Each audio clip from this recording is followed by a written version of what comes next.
Now retired General John Abizaid, former commander of the U.S. Central Command, talks about the changing role of the military in counterterrorism efforts. His comments at the Center for Strategic and International Studies in Washington are about an hour 20 minutes. Okay.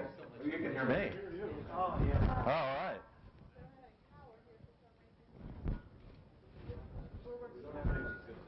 This one working. Okay, this one's working. We'll use this for the time being. Can you push it down?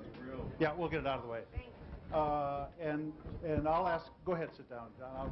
I'll ask General Abizaid to come up here for his open remarks. Let me just first say thank you all for coming. I was talking to General Abizaid before, and he said, "Who's going to be at this thing?" And I said, "Oh, it's your standard group of policy wonks and maybe a few hippies." And well, it doesn't look like your normal CSIS crowd. It's a pretty establishment bunch. But I'm really delighted you can all come, and I'm glad you're here. I don't need to introduce John Abizaid to you all. So I think I'll do it for everybody who's behind those TV cameras back there. And that's just to say we have the privilege this afternoon of listening to one of the most thoughtful general officers that I know. I've had the privilege of seeing and working with John Abizaid for about 10 years, always really from a distance. So we never really had a chance to be close, but I must say I marveled at his leadership and his ability from in every position that he was in, and he has just done a superb job. And of course, you all know that he most recently was our combatant commander in charge of the Central Command. And I say this for a very important reason. My one strategic goal is we not let this meeting deteriorate into a discussion about Iraq. I'm going to do everything I can to keep this discussion in a broader frame of reference than just Iraq. Because one thing that's happening is it's sucking the oxygen out of too many other discussions and conversations we need to have in America.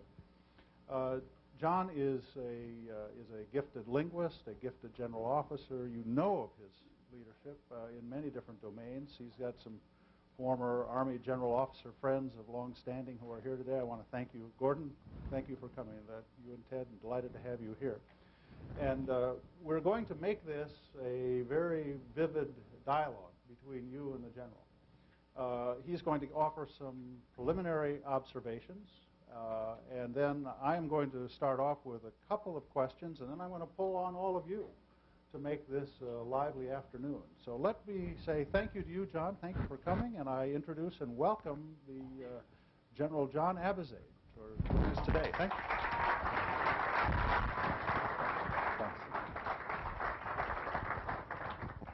Thank you, sir. I guess we're okay with this. You need to adjust my mic some? You all right? Testing. Turn this one off? What do you want me to do? You have to understand the technical matters that 2,000 members of my staff used to work on are now handled by me alone. And my wife is really not too impressed by what I do these days. So, first of all, it's great to be here. Thank you, sir, for the invitation to be here. It's good to see an awful lot of people I know in the audience. And I'm happy to have the opportunity to come here and talk about some very interesting things that are going on in the Central Command area of responsibility. And I am not here to critique or offer any sort of observations about what my colleague Dave Petraeus is doing or Ryan Crocker. I am here to talk about broad strategic trends in the region, and I look forward to do that. Earlier today, I was at the Defense Intelligence Agency. I had a chance to go over there and see the young folks that are in the Defense Intelligence College working towards the important things that they're doing, primarily majors, lieutenant colonels in the Armed Forces of the United States, plus senior civilians in the Defense Intelligence Agency. And we had a very spirited discussion about where things are headed, what's going on strategically. And whenever I talk to a group like that, I always come away most impressed, just like whenever I deal with members of our own armed forces. They're confident, they're competent, and they know what they're all about, and the nation is lucky to have them. Central Command area of operations, as many of you know, goes from Kazakhstan up in the north, made famous by Borat, so everybody can readily identify with where that is and what's going on there. Come on down through Central Asia to include Afghanistan, Pakistan, across Iran into the heart of the Middle East, Saudi Arabia, skip on over to the African side where you have Egypt, Sudan, Somalia, Kenya, etc. 25 countries used to be in it, and then 27 countries became in it. And I served in this region for about 5 years as both the deputy commander and the commander. And before that, I served in the region a lot, so I have great respect for the people in the region, and I think I have a pretty good understanding of what's going on. And before I really get into the meat of my presentation, I want to tell you how we went from 25 countries to 27 countries.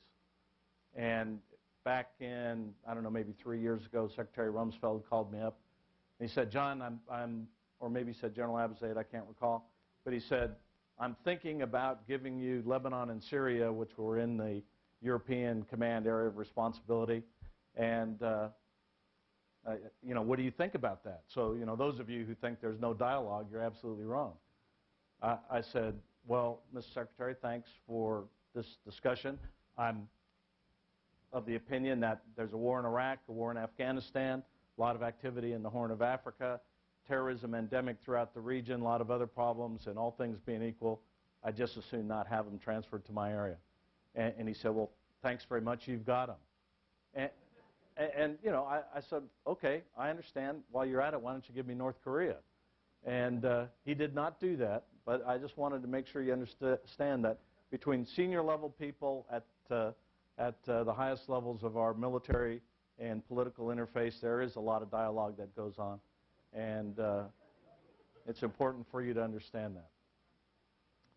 The Middle East today is, in Central Asia, the Horn of Africa, indeed the world that we have to deal with on a daily basis, has a lot of interesting things happening in it. And I believe what we're seeing in the Middle East today, in many respects, is the first conflict of a globalizing planet. It's about the integrators who want to be part of the globalizing economy, the globalizing information grid, all sorts of other globalizing events that are taking place, versus the disintegrators who don't want that to happen. And it's important for us to put in context what's going on in the region so that we can understand what challenges the future may hold for the United States of America, regardless of what happens in Iraq or Afghanistan. Now, I believe there's 4 really broad strategic challenges in the region that deserve our attention. And these broad challenges I'm going to outline are going to be with us no matter who gets elected in 2008. As a matter of fact, no matter who gets elected in 2012. These are long-term geostrategic challenges that we all have to pay attention to. They are movements, they're imperatives, they're ideas, but there are problems that have national security implications for us that really deserve our special attention. And the first one is, and in my mind the most dangerous one, is the rise of Sunni Islamic extremism as exemplified by bin Laden and associated groups. And we are foolish to think that this is not a challenge. They managed to figure out how to attack us here. They've managed to figure out how to attack on a broad scale. They threaten nearly every legitimate government in the region. They are global. They have organized virtually. They are networked. They are dangerous. And this strategic imperative deserves our great vigilance and our careful concern. The second big issue is equally interesting, perhaps less dangerous in at least the short term, but one that we've got to consider, and it's the rise of Shia extremist revolutionary power as exemplified by the role played by the state of Iran. Their development of nuclear weapons, their use of intelligence power, their meddling in Afghanistan and Iraq, their desire to be a hegemon in the Persian Gulf region. Iranian Shia revolutionary power deserves our concern. And both these movements, Sunni extremism as evidenced by al-Qaeda and Iranian extremism as evidenced by the current regime of Iran, are not friendly to the United States and will not be friendly to the United States and desire to upend us from the region for different reasons, but that's certainly what they desire. The third big problem in the region in my mind, and of course it's always difficult to try to condense big problems in a region as diverse and as wonderful as the Middle East, Central Asia, and the Horn of Africa. But the third issue that I think we have to pay attention to is the continuing corrosive effect of the Arab-Israeli conflict. It drives people towards extremism, whether we like it or not. And we've got to figure out how we will protect our ally and good friends, the Israelis, and at the same time move towards a solution that allow the Palestinians an opportunity to exist the way a free people should exist in that part of the world. It's a terrible challenge. It's a difficult challenge. But the continued corrosive nature of it drives people in a direction that makes solution to these other two problems very, very difficult. And the fourth big strategic issue in the region is the necessity for the global economy to rely upon the movement of oil from the Middle East. It's just not our economy. It's all of the economy of developed nations. It's all of the economy of every nation in the region. But the movement of oil through the region, to the region, that fuels this great globalizing movement that's going on, is absolutely imperative to maintain. And it's an imperative under the current circumstances, in my mind, for United States military power to be part of all that. These four problems: rise of Sunni extremism, rise of Shia extremism, the continued corrosive effect of the Arab-Israeli problem, and the requirement of the world economy to deal with oil mean that this part of the world will draw our attention from a security standpoint, not just our attention, but everybody's attention for a long time.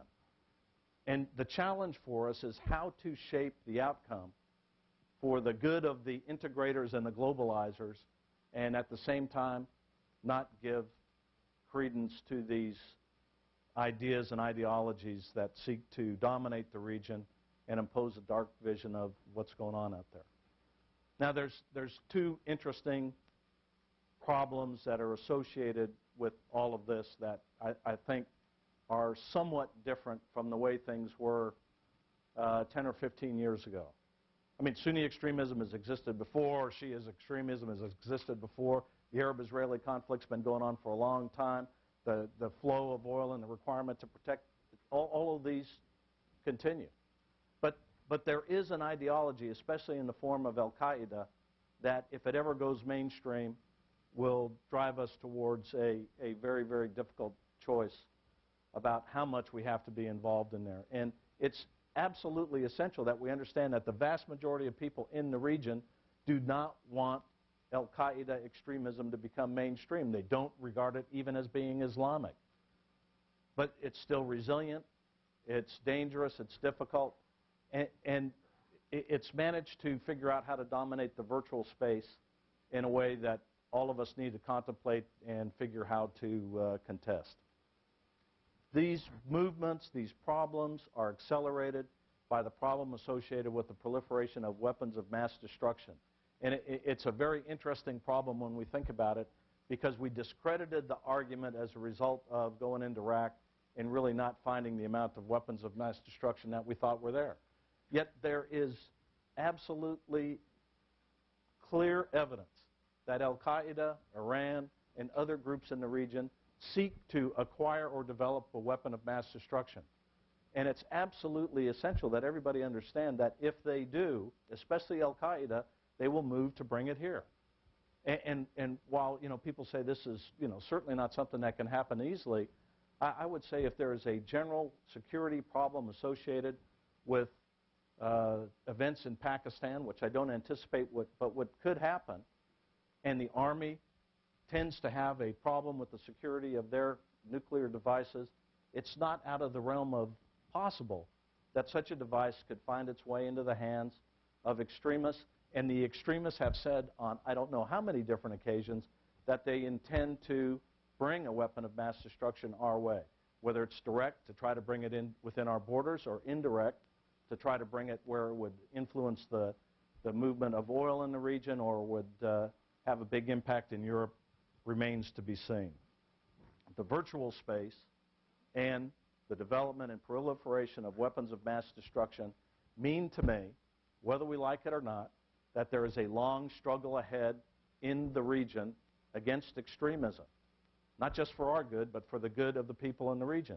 And what we need to do is figure out how to move forward in a way where we gain partners that allow us to enable the people in the region to help themselves against this threat as over time we diminish some of our operating requirements. Iraq and Afghanistan are undoubtedly our most immediate problems in the region. We've got to do everything we can to stabilize Iraq. We've got to do everything we can to stabilize Afghanistan. We've got to contest the safe haven that exists on the Afghan-Pakistan border area. We've got to prevent the spread of extremism down into the Horn of Africa and elsewhere. But you also have to understand that as a group such as Al-Qaeda becomes pressured in one particular area, it's like water, and it seeks to move to the lowest area. It seeks to move to an area where there are no obstacles, to dominate safe havens. And while we have the 5-second soundbite mentality of our own history, they have a 500-year soundbite mentality that gives them a lot of patience and a lot of resiliency that we need to pay attention to. So I believe that we are in for a long struggle, but I believe that we're in for a long struggle in which we have a golden opportunity before us. If we had had the chance to organize ourselves in the late 1920s or the early 1930s against fascism, after having read Mein Kampf, just think of the problem we would have saved ourselves. We do have the chance today, in my mind, to organize ourselves with the people in the region to provide a bulwark against the ideology of Sunni and Shia extremism in a way that will allow this greater good of globalization to take place in the region. Now, I want to talk about 5 different things that I think are important to talk about from a military perspective that we need to be thinking about, and then we'll go into the question and answers and have an opportunity for the dialogue that everybody desires. First and foremost, in today's environment, counterinsurgency and counterterrorism operations will be the norm, although you can envision a problem developing with Iraq that causes, or with Iran, excuse me, that causes a state-to-state war. I think it is more likely that counterinsurgency and counterterrorism is the norm for military operations. It's important that we understand that these 4 problems that I talked about are going to require us to confront Al-Qaeda wherever we find it, either directly or indirectly with the help of our friends, allies, and partners in the region, to contain Iranian power, to move towards a solution of the Arab-Israeli problem, and to keep the flow of oil moving. That's all going to require some form of American military power. But what this type of warfare will mean for us is that the 360-degree war is with us. There are no front lines, there are no rear lines. The 360-degree war that our forces are facing in Iraq and facing in Afghanistan is with us, and it's not a temporary condition. And our tactics, techniques, procedures, and equipment must reflect the fact that the 360-degree war is with us. Now, we talked about it from 1991 until the current conflicts, but we really didn't design the force to be able to fight 360. But we have to understand that there are no front lines anymore. We've got to protect ourselves. We've got to have a well-integrated system of military equipment, tactics, techniques, and procedures that is first and foremost joint. That means all of the armed services operating together. And secondly, well integrated from a command and control point of view. The second point I want to make is that precision matters. And believe it or not, it's the precision of weapons today that has kept the cost of this war from being much higher than it has been. The precision that we are able to achieve with precise weaponry coupled with good intelligence is actually a thing to behold if you're a military professional. But I would tell you that the precision enabled by the intelligence community is not yet precise enough. We went through a period where we essentially gutted our human intelligence capabilities. We have increased those human intelligence capabilities. They're probably twice as good now than they were at the beginning of the current conflict, but they're not as good as they need to be.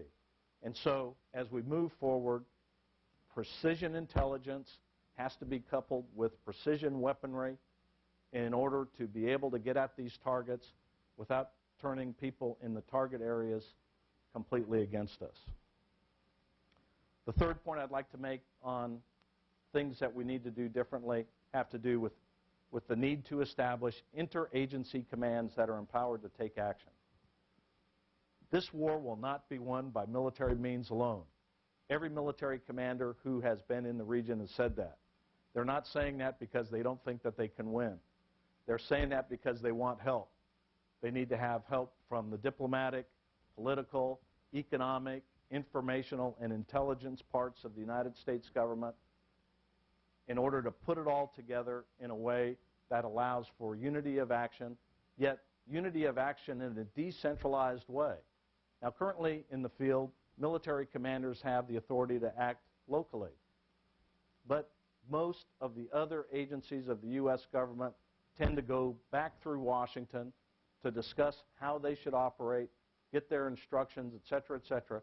And so while you may have a military commander who's not stovepipe for authorities, you do have the rest of the government, and this creates a dynamic where things have to come together in Washington and then filter back on down for action to take place in a proper manner out in the field. International and interagency commands empowered to act regionally are going to have to be the way we go to fight this threat in the 21st century. It requires linked and shared intelligence in an unprecedented degree, as a matter of fact. We've done pretty well in that regard, but we need to do better. We need to be able to get the intelligence information to the Iraqi army or the Afghan army or the Pakistani army or the Saudi army that's fighting opponents that we oppose. We've got to get it to them in a way that they can use and in a timely manner, and we're going to have to break through that particular problem that we have. The fourth point I'll make is that we've got to contest the virtual space. In the Napoleonic era, war was land and sea. Those were the two domains of war. Then we went into the World War I area and we added air, land, sea, and air. Then we graduated into the Korean area, and gradually space became a domain in which we had to operate. Today we have to operate not only land, sea, air, and space, but we have to understand that the virtual domain is a domain of war that requires our constant attention and vigilance, and it's just not an area to be watched. It's an area in which to fight.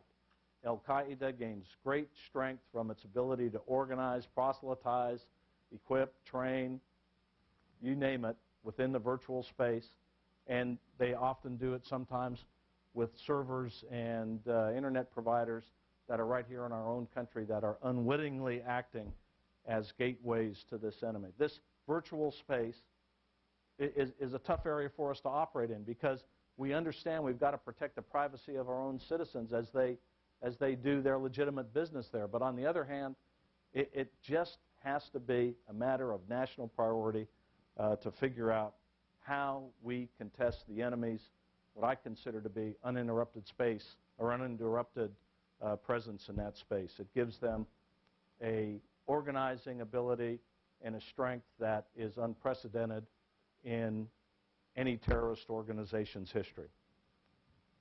Finally, we have got to figure out how to empower our friends and allies in the region to help themselves. We've got to have authorities to give commanders, State Department officers, CIA people, to have authority to give them a piece of equipment that a friendly nation might need in order to fight a common enemy. It shouldn't take us 6 months to a year to get night vision devices to key allies that may need them in the fight against Al-Qaeda. We have to have authorities for action, not legislation for inaction. It's important that we look to see what we need in the 21st century to allow people on the ground to take action, to help our friends and allies in a way that allows them to be successful on the battlefield. And today you see our special operation forces, both in Iraq and Afghanistan, operating with great speed, great precision, and great effect. They have done a wonderful job. They have set the model for many of these things I have talked about. Yet on the other hand, they do that on a big architectural footprint established by a large American presence. And it is absolutely essential that as we move forward in this long conflict that's ahead, that we figure out how to empower our counterterrorist and counterinsurgency forces and methods and techniques and procedures from an architecture that's established by friendly host nations, cooperative governments, and like-minded individuals who do not want the extremists to win. I am absolutely confident that the United States of America can lead this fight in a cooperative and a collaborative manner with the vast majority of people who don't want bin Ladenism to become the ideology of the Middle East or of the world. I'm absolutely confident that we can stop Iranian expansionism. I'm confident that a solution can be found to the Arab-Israeli conflict, and I'm also confident that over time we'll figure out how to wean ourselves off of Middle Eastern oil sooner or later, but probably not sooner. So my confidence, my optimism are such that I believe these things can be done. I don't think they'll be easy. I think 21st century warfare is unlike that which we have fought before. It's borderless. Nation states are less relevant today than they used to be. It requires a different way of doing business.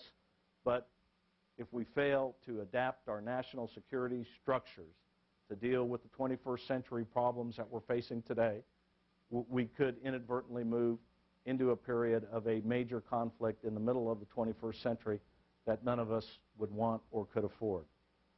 I believe that just as in 1947 we were able to reform our national security structures to deal with the emerging problems of a bipolar world and our struggle against international communism, so can we adopt and adapt and reform new structures that will deal with these very, very significant problems and keep our country and our kids safe.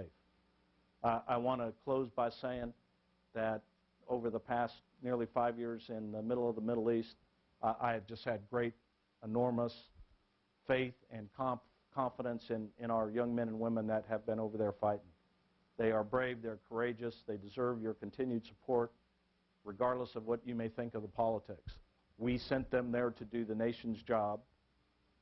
Please make sure you understand how much they are given of themselves and of their families to get the job done for us. We need to adapt our tools to make them more successful. We can do that, but it's time that we start the debate.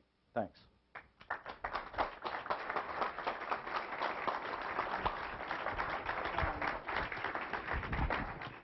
John, thank you very much. Let me, as I said, I'm going to fight to try to keep this from becoming a press conference, but I can see we're going to probably move that way at some point.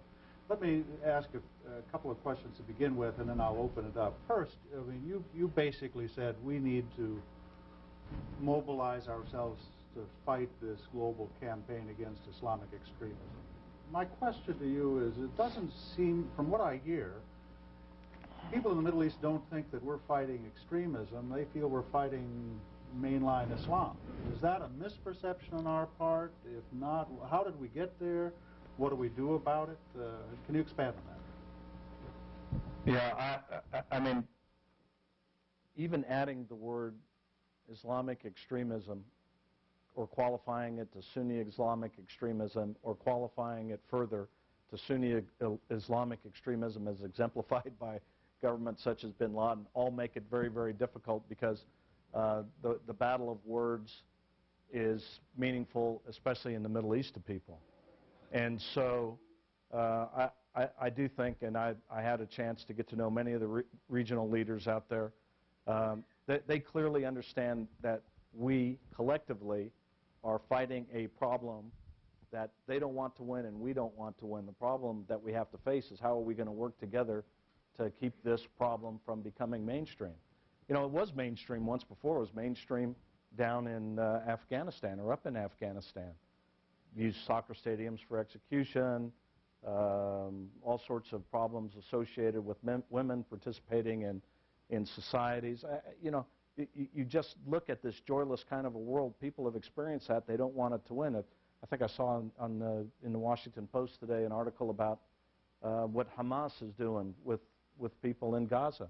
People don't want to live that way.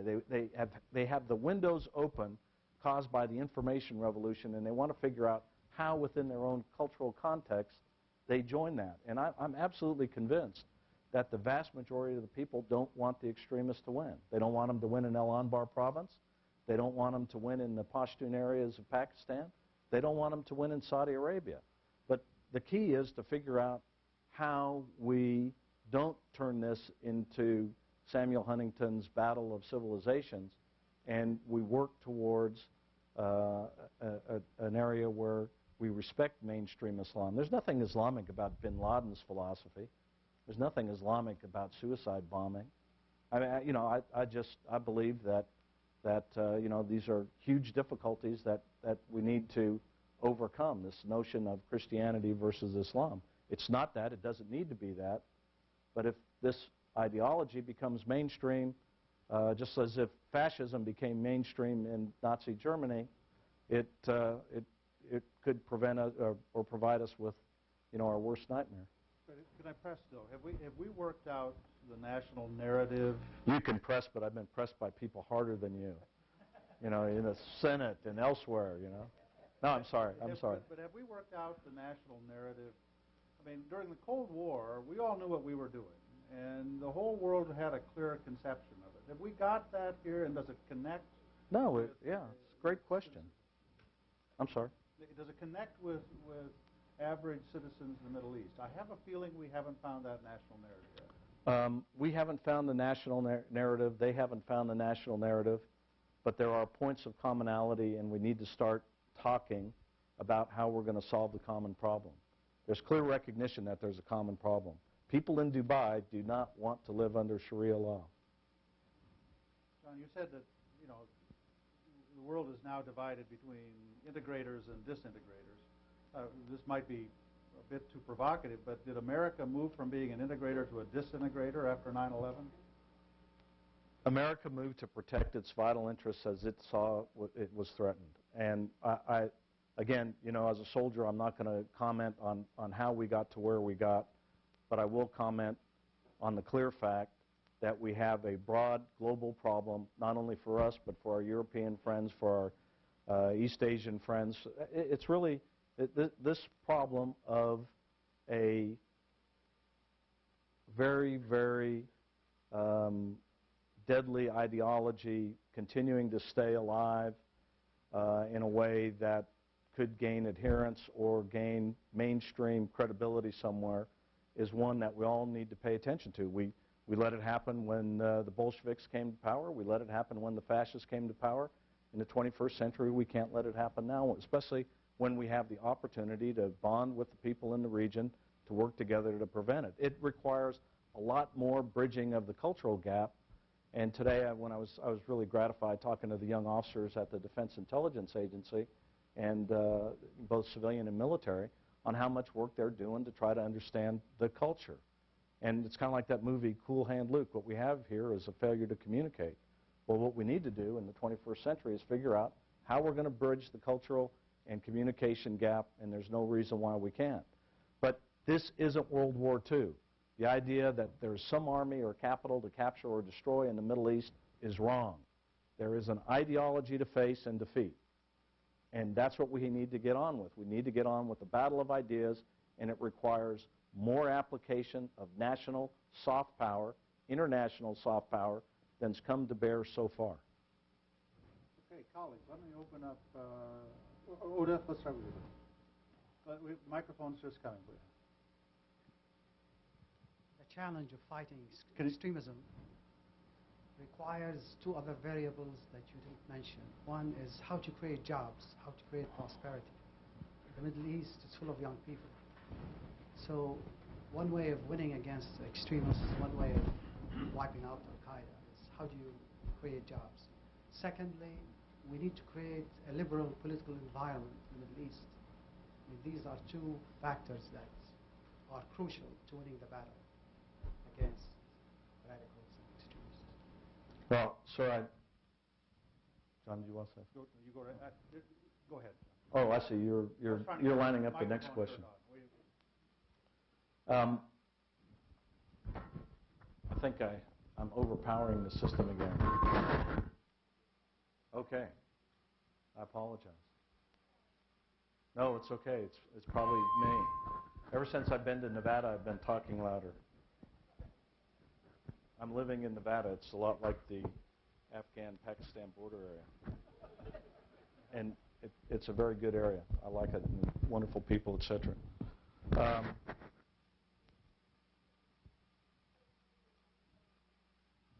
Yes, ma'am. Sir, thanks for the question. Every commander in Iraq, down to the lieutenant level, has probably said at one time or another, you got to get the angry young men off the streets.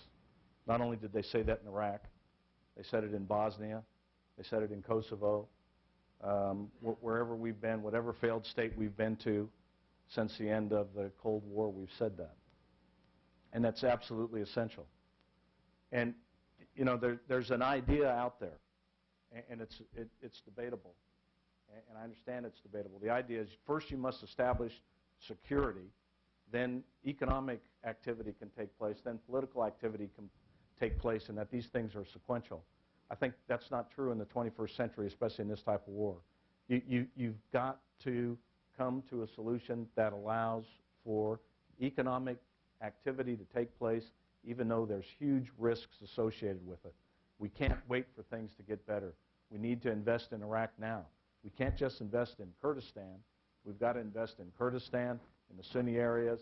We've got to get people to work, and it can't just be by having them join the army or the police force. So if you go around the Middle East today, I think those of you and many of you in the room have, it's booming. Most places it's booming. Even in parts of Iraq it's booming. How do we convince our friends and partners in the region to invest in what might be a bad investment, but what ultimately will be a good investment? And by the way, that only doesn't apply to Iraq. It applies to most of Africa, and it applies to other places as well. As the world globalizes, it's my opinion, we have no choice but to invest in areas that are dangerous and difficult, and we need to figure out how to help business do that in a way that allows them to share some of the risk. The second point on liberalizing governments. Now, perhaps I'm being too optimistic here. I believe the world is liberalizing whether we like it or not. And one of the reasons it's liberalizing is because the openness of the virtual world and the international communications revolution has created an area where even the most distant person in the mountains of Yemen can somehow or other get information that allows them to see how other people are living. And they have come to the conclusion that they don't want to be disadvantaged. And I believe that there is a bottoms-up sort of pressure developing on political classes and elites, not only in very highly sophisticated places where there's a lot of resources in the Persian Gulf, but also elsewhere in the region. And while this degree of political liberalization is slow by our terms, if we compare it to our own political liberalization that we went through, we should understand that it takes an awful lot of time. And so the question for us isn't whether or not democracy can be achieved tomorrow, it's whether or not governments will become accountable, people will have an opportunity for more prosperity, and terrorism will not become endemic in the region. And I believe that that's happening slowly but surely, and in many respects I believe that's probably the centerpiece of the battle.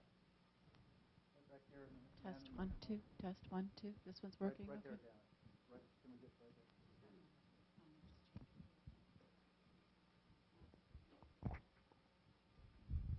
there? General, is this on? Yeah.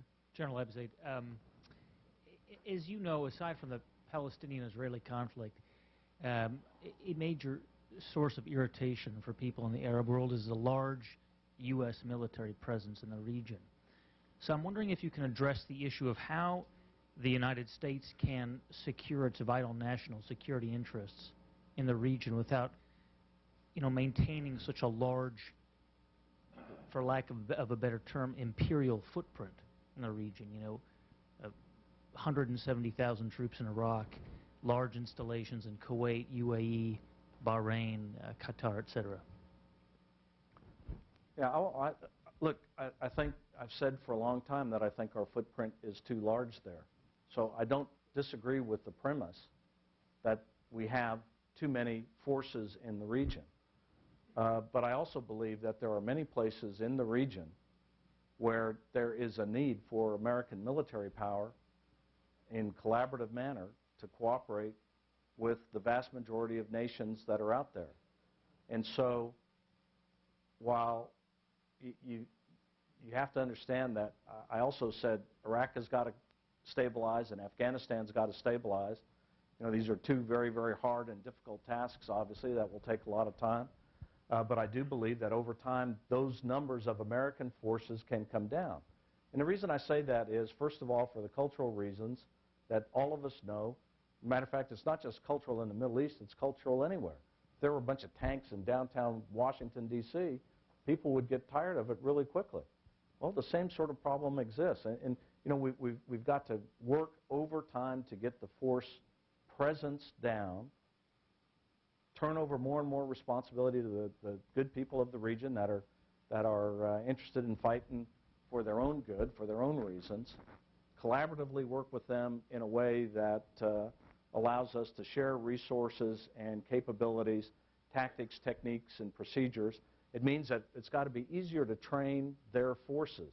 It's got to be easier to deal with counterinsurgency and counterterrorist forces. It means that we've got to be able to not have a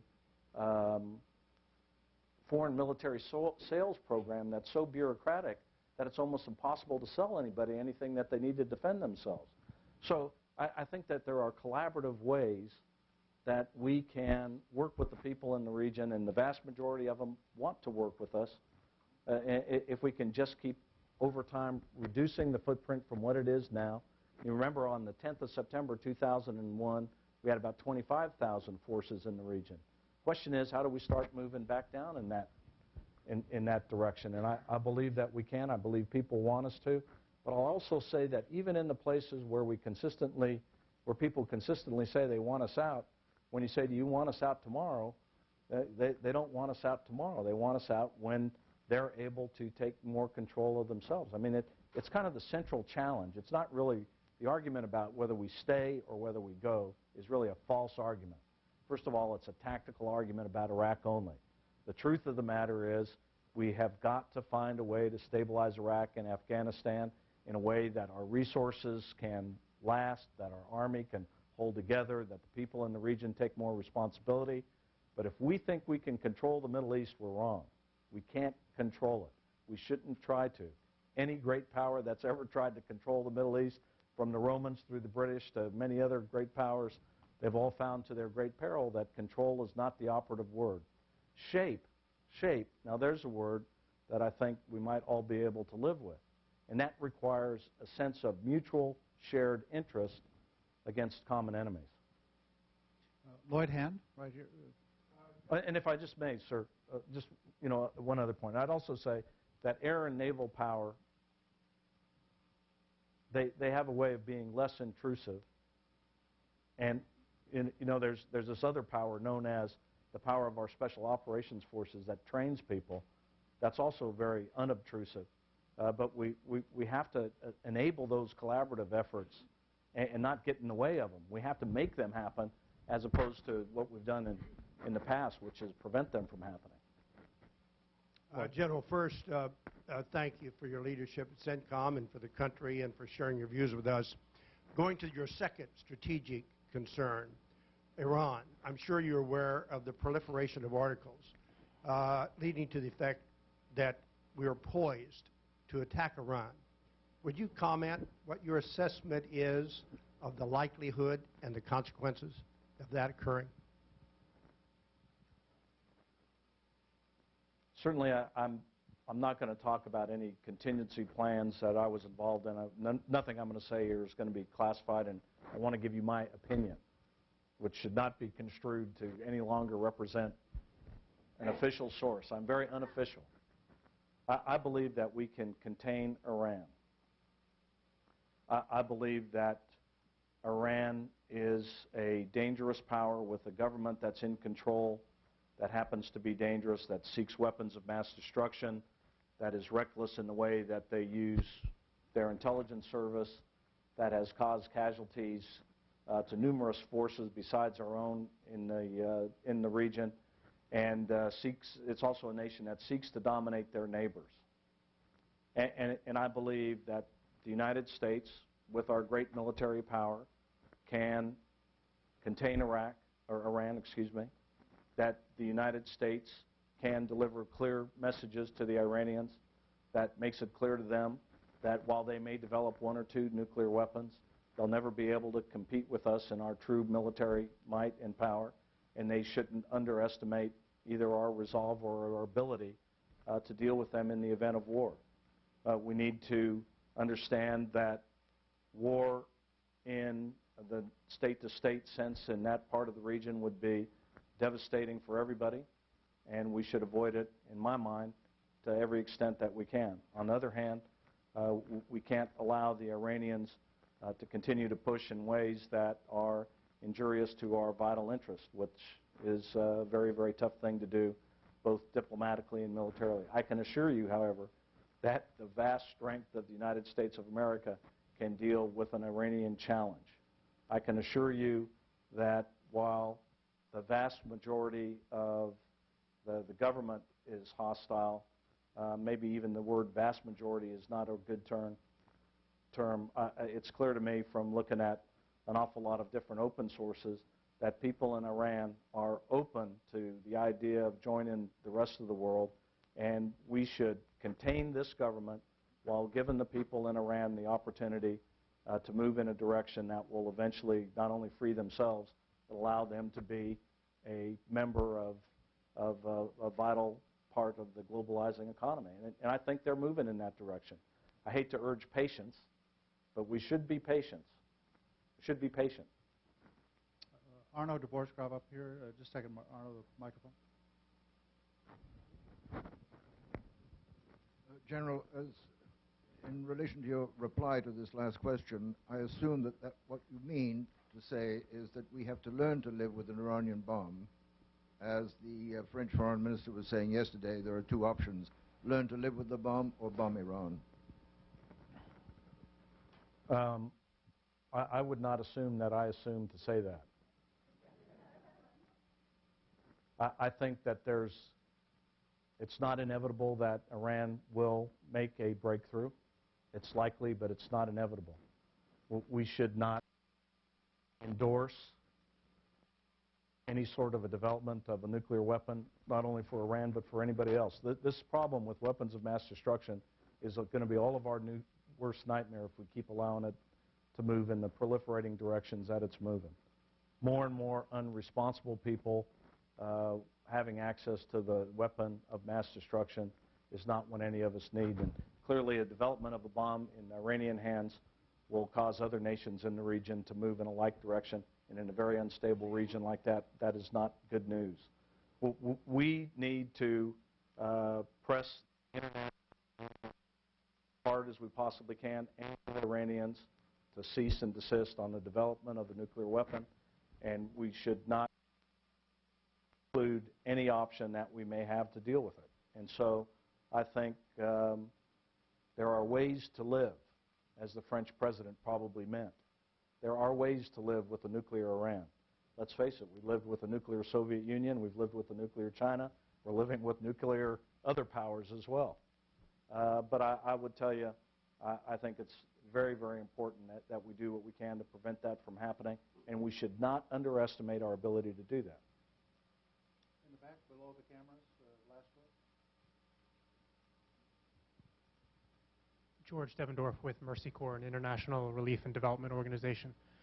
General, you mentioned the importance of soft power in your remarks, and presumably how best to blend soft power with the harder elements at the U.S.'s disposal.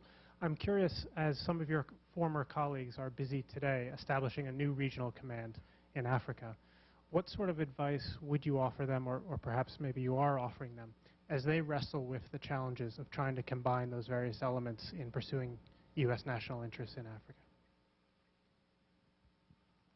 Well, as the Africa Command steps up, I'd say it's absolutely essential that the other agencies of the U.S. government empower their senior people to make decisions at the regional level. So the CIA person should not have to go to Washington to make decisions, should have authority over station chiefs, as should the senior ambassador in that command. And ultimately, it's not out of the realm of possible to think of that command being a command that doesn't necessarily need to be commanded by an American general, but could be commanded by a State Department officer. I mean, we need to think differently about how the job gets done in the 21st century. And if we think it's primarily a diplomatic theater, we should empower the diplomats.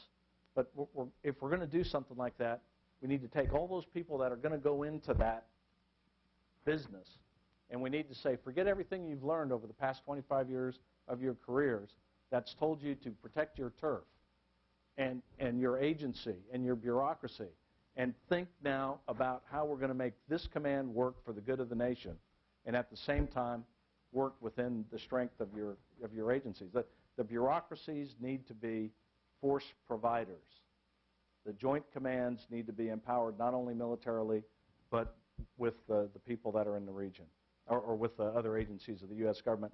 And we need to ask for allies to come in, not with red cards to play, but to fully come in and to fully participate without red cards, so that we can achieve the unity and synchronization and the cooperation of effort necessary to win in the 21st century. In other words, we need to become as networked as Al-Qaeda. It takes a network to beat a network, and we're going to have to figure out how to do that. The final thing I'd say on this is, I don't know that I'd necessarily be worried about one other imperial power being in the region. I'm not so sure that I necessarily agree that the world is going to be a contest of nation states.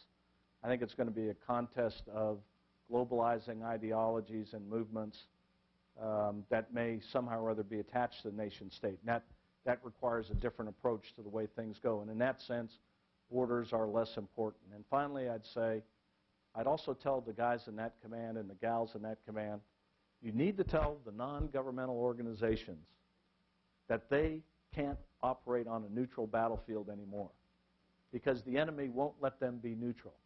The enemy has decided that there are no neutral forces in the field.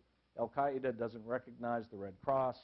Al-Qaeda doesn't recognize Doctors Without Borders. We all need to say, look, within an established framework, how are we all going to pull together to do what has to be done, which is to make these areas more resilient against extremism and more capable of joining the 21st century. And I think that's something we can do, and I would hope that the Africa Command gives us that opportunity. I would actually hope that we can reorganize our national security structures to empower that, not just in the Africa Command, but everywhere. We can't keep going through a battle of this epic proportion with an awful lot of bureaucratic walls and turf issues getting in the way of what needs to be done. And most of us that have been out there fighting it, I think we have a pretty good idea of what needs to be done. Getting our hands around the tools is something else. Now, although also there needs to be legislation that doesn't prevent commanders in these interagency commands from taking action, but actually empowers them. Let's let them take action first before we stop it. That's hard to do in the 24/7 news cycle, I understand. This lady right here, and then up to Gordon, right there with the picture, and then I'll come over here too. Sir, you've spent your professional career in the military, and you cherish its traditions and its heritage. I wonder what you can share with us about how to prevent the Abu Ghraibs of the future. What can be done proactively to ensure that the kind of abuses that the world has been shocked to see don't recur? Look, we have to figure out how to fight this war without walking away from our own values. That has to do with the United States, armed forces. It has to do with every one of us. It has to do with the Central Intelligence Agency. It has to do with every one of our operating establishments that is in the field of action. I think there's always room for a legitimate debate. But we know when we've crossed the line. We crossed the line in Abu Ghraib. We can't put up with it. We have to do everything we can to prevent it from happening. But we also have to understand in war, terrible things happen. And when they happen, we've got to take action necessary. And so the most important thing that young officers in the field, whether they're State Department officers, DEA officers, American officers of the military, have got to face is that when the time comes to choose between doing the wrong thing and the right thing, the nation expects them to do the right thing, even though it may be more dangerous to them. And that's what we believe in. That's what we've got to do. And that's what we commanders, not we anymore, but that's what those commanders must continue to do. So it's a tough thing. Terrible things happen in war. Soldiers hate war precisely because of that. But discipline is more than just staying within some rule of engagement. Discipline is doing the right thing when you know the difference between right and wrong. General Sullivan, right down here in the very front now. John, what are your thoughts on Europe, Central Europe, and this ideological movement to the West? Do you have any? I know it wasn't your most recent area of interest, but you did serve in the Balkans and elsewhere, which I think everybody knows. You got any thoughts for us, for this group? Yeah. No, now that I'm a civilian, I have all sorts of interesting opinions. Well, some of which are based on fact and others based on something else. But with regard to Al-Qaeda and the movement of extremism as exemplified by Al-Qaeda and the groups associated with them, I think that the Western Europeans should be extremely concerned. I think Al-Qaeda has an intellectual safe haven that allows them to operate with a greater degree of impunity there than in the heart of the Middle East. Matter of fact, in the heart of the Middle East, nearly every single country is in some way or another operating against Al-Qaeda, either openly or through their intelligence services. And they contest that battlefield pretty strenuously for all the reasons we've talked about here today. In Europe, there's this mistaken belief that these ideas purveyed by Al-Qaeda might somehow or other fit within the framework of something that we can live with. They can't live with it. People in the region can't live with it. And I think that our European friends and allies need to understand that this enemy intends for them the same thing they do for everybody else, and they've got to get with it. Now, you know, I went to Britain, our best ally in this effort thus far, and I talked to them, and I talked to members of the cabinet many years ago about what I considered to be a long war. And after I said that, somebody said, well, I agreed with what you said, but your terminology is bad. I said, well, what don't you like? Long and war.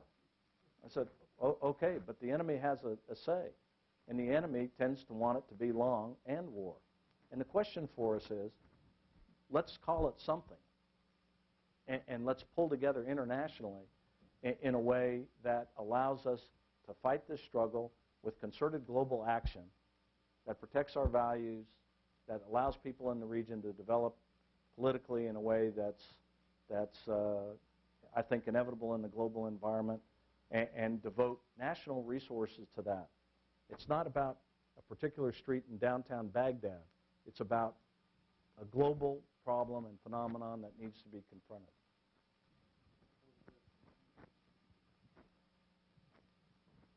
Thank you, John Abizaid. Of the 4 items you mentioned, and for U.S. interests in general, Turkey remains a crucial ally.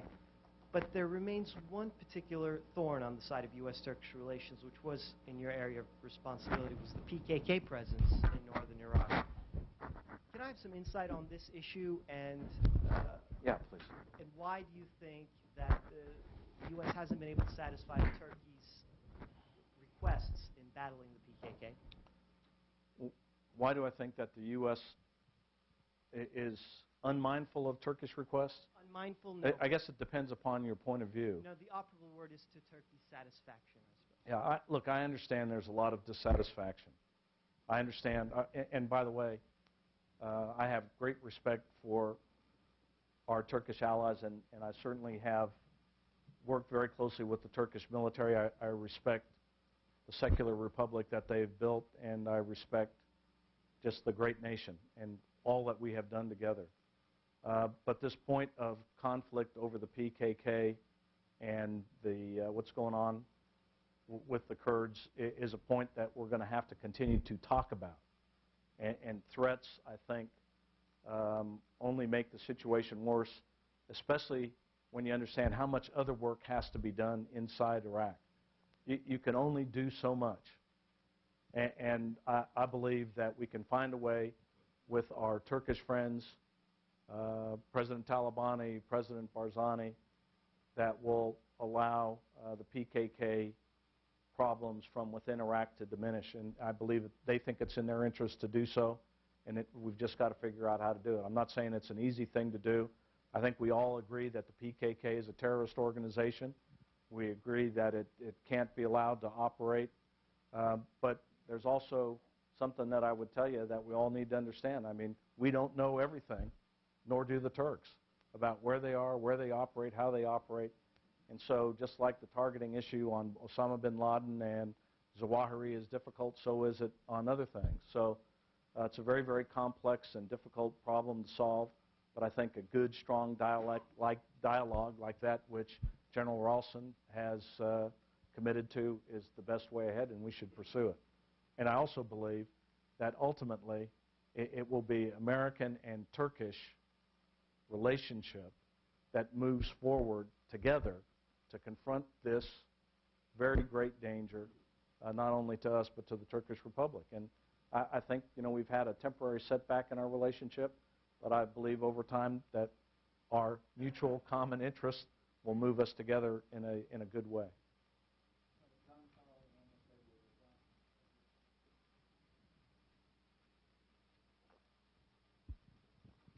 General, I'm wondering if, speaking as a civilian, you could give us your assessment of what's been accomplished with the change in strategy in Iraq, with the surge of additional forces, and kind of look to the long term. What does the long-term military presence, in your view, need to be in Iraq? How long will it take before that stabilization you talked about is accomplished and we can have that kind of significantly smaller footprint that you talked about? Well, thanks. I'm not going to comment on how the surge is working and how it's not working, primarily because when I was the commander of CENTCOM, I didn't appreciate it when retired generals helped me. They always helped me in a particularly negative way. But I would tell you that my vision of how things will go in Iraq is that Iraq will begin to stabilize 3 to 5 years out.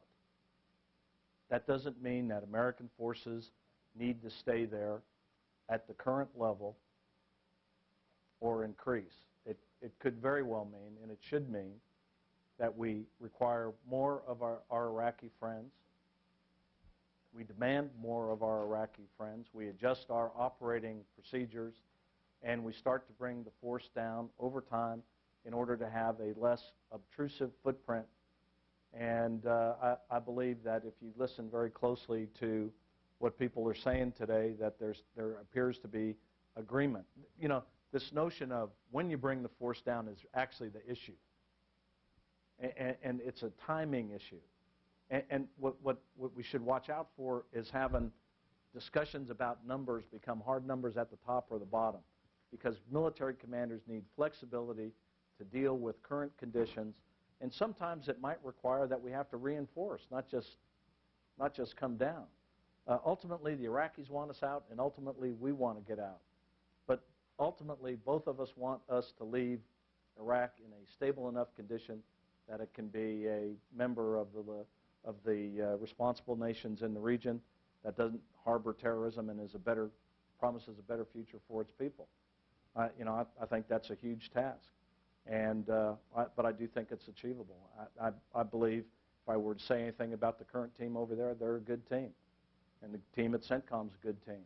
This, this issue that we do in the United States about always pointing the finger at a particular person, and I don't know how many different articles I've read about how we lost Iraq where I've been named, it's actually much more difficult than that.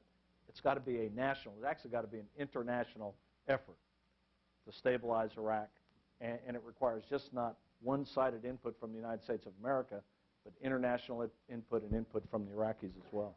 Complicated equation, but it can be done, and I understand that folks are tired of it, and I understand why.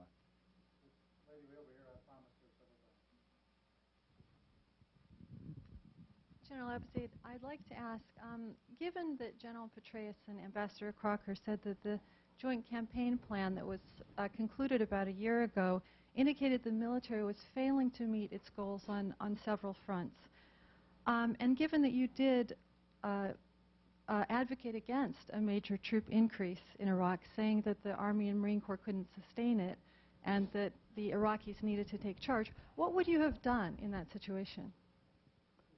What would I have done in what situation? What would you have done when you had a joint campaign plan saying that the effort was failing? Well, I don't know of any joint campaign plan that said that an effort was failing.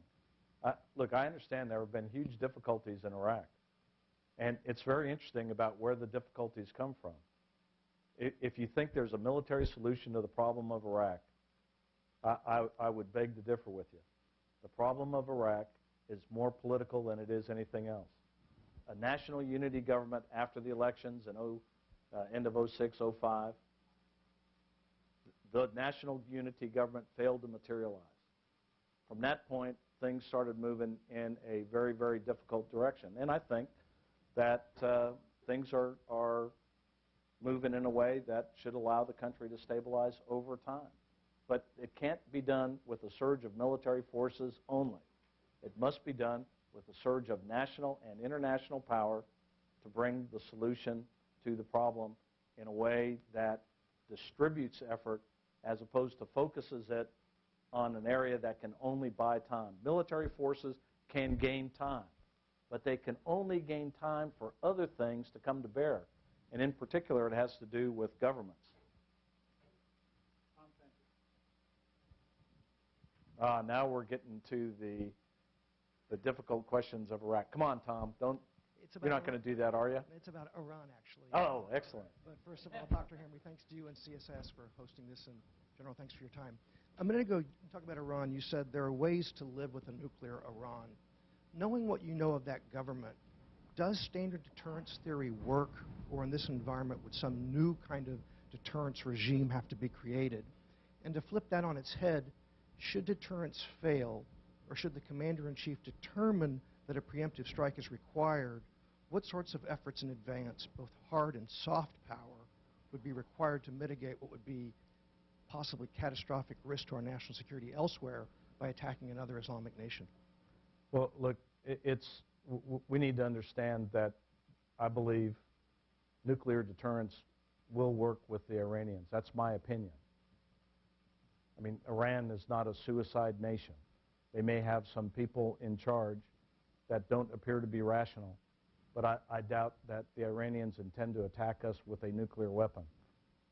And I can't speak for the President of the United States or any of our other national leaders about what they might do, but the Iranians should contemplate what a nuclear attack on the United States would mean. And so I believe that we shouldn't throw deterrence theory out the window because of unstable leaders.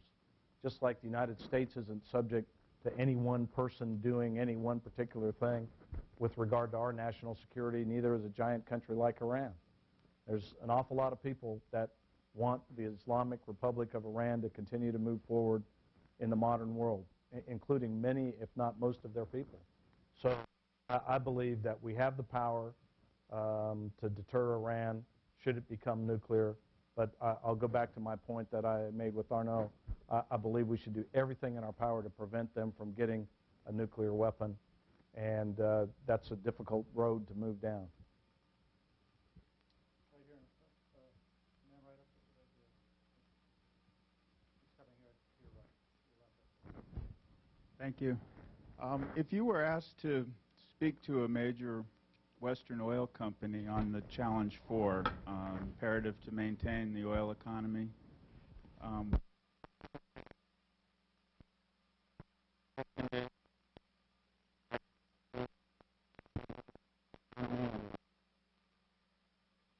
with this pressure to drive us from the region? Thank you. Well, I think those four imperatives that I talked about are not just imperatives for the United States, they're imperatives for everybody. And so those four imperatives to me mean that we're not going to be driven from the region. Number one, we're not going to leave. And number two, our friends and allies in the region are not going to ask us to leave. They're going to ask us to do things differently. And therein lies the challenge. And for me, I guess I wouldn't be advising a national oil company about anything, or an international oil company. I would say that we have to figure out how to diversify energy resources for our own good, for a lot of reasons. Environmental, international, security, you name it. And the sooner we get on with it, the better. We just can't let the market take its course anymore. We've got to figure out how to be less reliant, not only on Middle Eastern oil, but oil in general. And I believe it's a very important thing that has to be done. That's a personal belief. Tony, down here.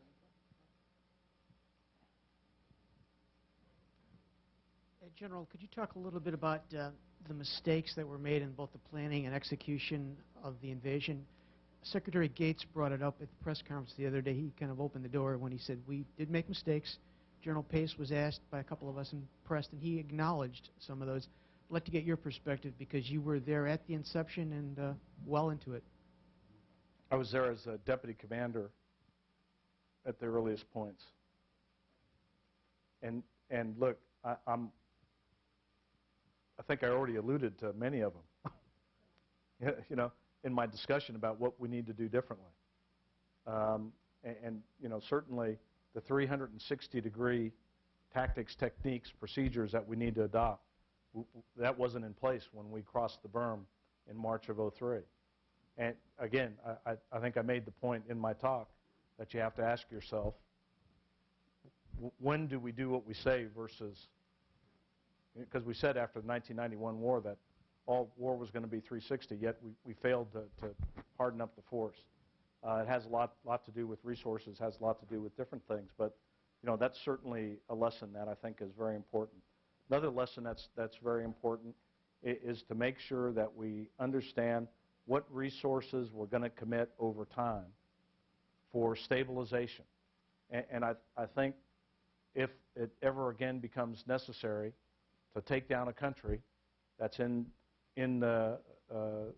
for a national security reason that we think is essential in our national interest to go after, we better make sure that we know the direction that we're headed with regard to the building and establishment of their armed forces, police forces, and other security establishments, and adopt timelines that are realistic in the nation-building concept. You know, for so many years we walked away from the term nation building. And I think you have to understand what's going on in Iraq and Afghanistan is nation building. What's going on in Bosnia and Kosovo, it's nation building. And, you know, there's a political context to it. I'm not giving it to you in the political context. I'm giving it to you in the context of bringing all of the assets to bear of the United States of America. And, again, that's just not military power. That's all the soft power that the national and the international community can bring to bear. Some places we do it well, but even when we do it well, like in Bosnia, people look at Bosnia and talk about, you know, what a great success it's been, and it has been, but look how long it's been. And even today there was an interesting article about police in Bosnia. So, you know, we need to walk away from these notions that these things happen easily, because they don't. Lady standing in the corner,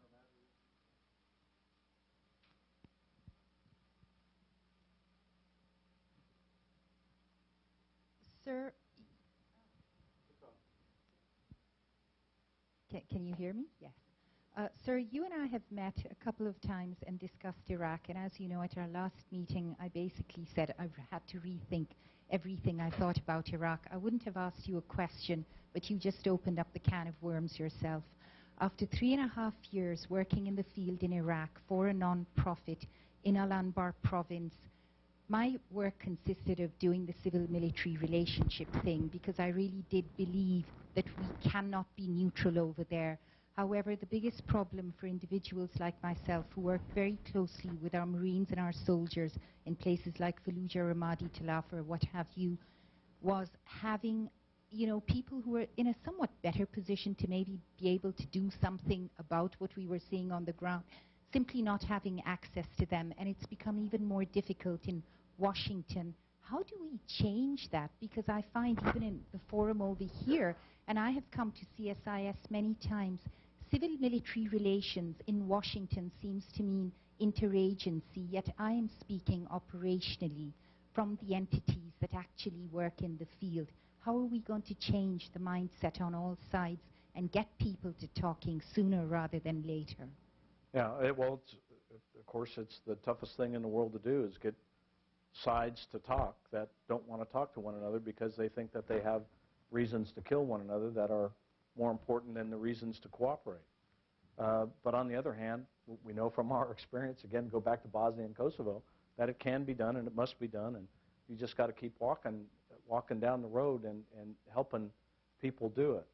But, this notion of interagency support that I've talked about, I can't underestimate to you how important it is. And because we call everything a war, the Iraq war, the Afghan war, etc., and of course it is war, but it's more than war with guns and bullets and high-flying aircraft dropping bombs. One of the best moments I ever had in Afghanistan was going to a provincial reconstruction team. I think it was in Jalalabad, maybe 2 or 3 years ago. And I went in there, and there's an American Lieutenant Colonel MP, female, that is just doing a wonderful job in running the PRT. She has a State Department junior officer with her that's working every day with the government, a DEA person that's talking about how you do drug eradication, a Department of Agriculture person that was there to talk to people about how you grow wheat, CIA guys that were bringing in intelligence that was vital to the protection and to the attacks against the terrorists that were operating in the region. I mean, this was and there were more than that. And then there were some civilian volunteers in there as well. About 3 months later, I went back there, and that lieutenant colonel was still there, but none of her interagency companions were.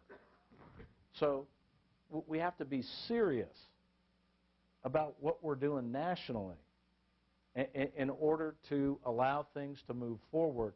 And those people that were out there doing it from the other agencies of the U.S. government, they wanted to be there. They were doing a great job. They felt tremendous pride. But there was something about the prioritization of their agencies in Washington that didn't keep them in the field. And if I'm not mistaken, it's still going on, and it's time it stops. Right here in the front, and that'll be the last question. Ah, the last question. Thank God. General, in your list of challenges, you spoke about the virtual world as a battle space and also the need for more precise intelligence. Given budget constraints that we see now, do you see improvements in those areas coming at the expense of more traditional military programs, big-ticket items? And if so, what does that do down the road when eventually we may have to face another nation-state opponent? I think we have to maintain a balanced series of capabilities that allow us to deal with nation-states such as Iran or North Korea. You can look to the distant future and think of peer competitors arising, although I'm not necessarily there to the same extent as others might be. I think that's the distant future. So you have to maintain the ability to deal with a state competitor at those levels, at least for the next 10 to 20 years.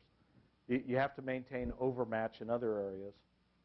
But you have to have the discussion, the national level discussion of how we're going to reform our national security apparatus so that it's more effective in dealing with the counterterrorists and the counterinsurgency and the helping people help themselves issues of the 21st century.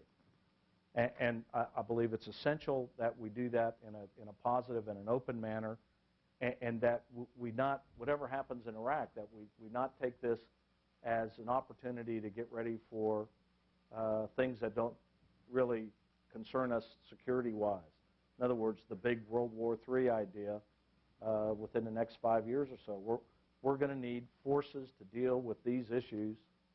We're going to need capabilities to deal with these issues. We're going to need intelligence services that are expanded.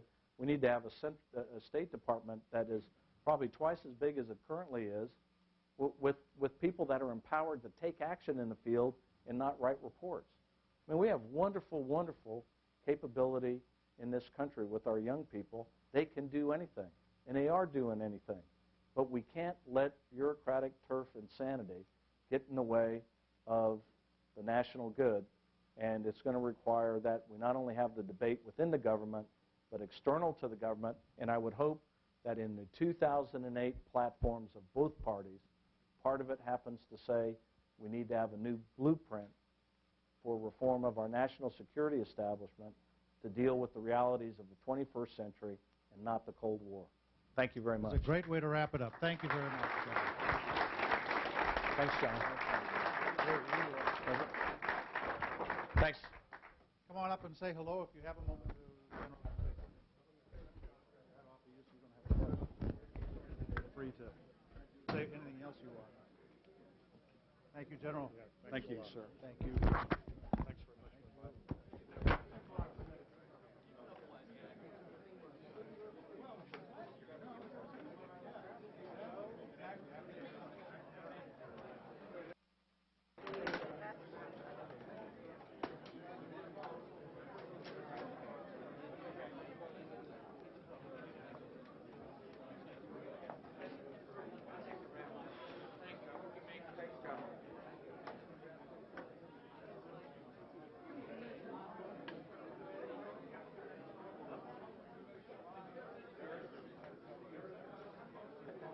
Come on.